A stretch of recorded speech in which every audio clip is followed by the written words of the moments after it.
of all, I'm extremely passionate about teaching.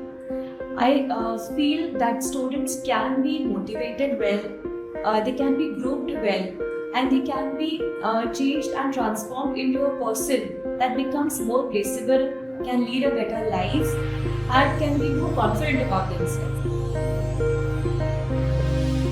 So while teaching the underprivileged students in our CSR batches, I have often noticed that while India might be moving on to AI and understanding AI, some of our students are still struggling with using a simple two-function calculator.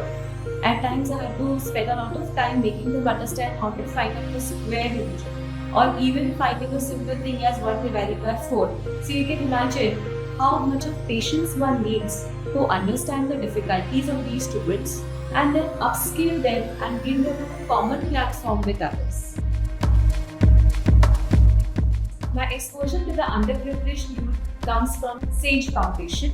What I have found is they come with a mental block, limiting themselves, limiting their abilities, feeling that they cannot go beyond a certain level. So first of all, I have to make sure that they feel comfortable, which I do by sharing some light jokes, lighting the environment, sharing some current affairs, also sharing a case study or two, which makes the class informed at the same time.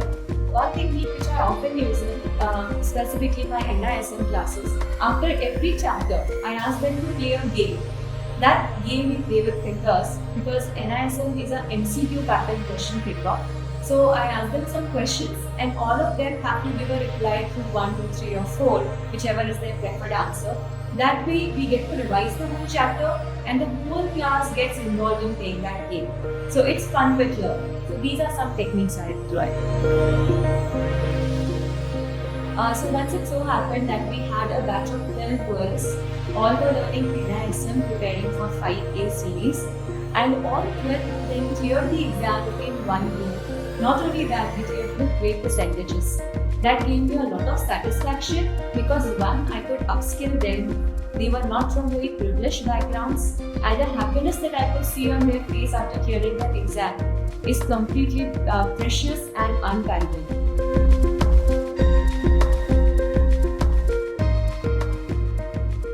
Students can very well overcome the barriers because the barrier is more like a mental block rather than actually realistic. So what they can do is read more, prepare better, practice more, take active participation in the class activities that we provide for them, complete the assignments. This is going to help them build a proper knowledge base which is then going to take them forward, because once they put the knowledge in hand, that instantly makes them more comfortable and more confident to face the world ahead.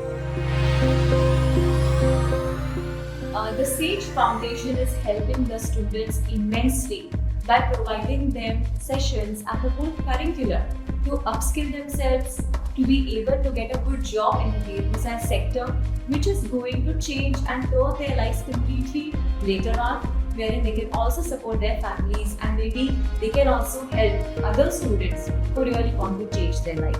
So it is a great initiative by the SAGE Foundation. A student be whether privileged or underprivileged doesn't make much of a difference later on. What they have to continuously keep doing is inculcate a habit of reading everything. Secondly, being aware about what's happening around the current affairs, and also set up a goal for themselves, which goal I want to see myself 5 years later, 5 years down the line. Accordingly, continuously take small steps in achieving that goal and stay motivated at the same time. All this comes only if the student is disciplined and focused enough.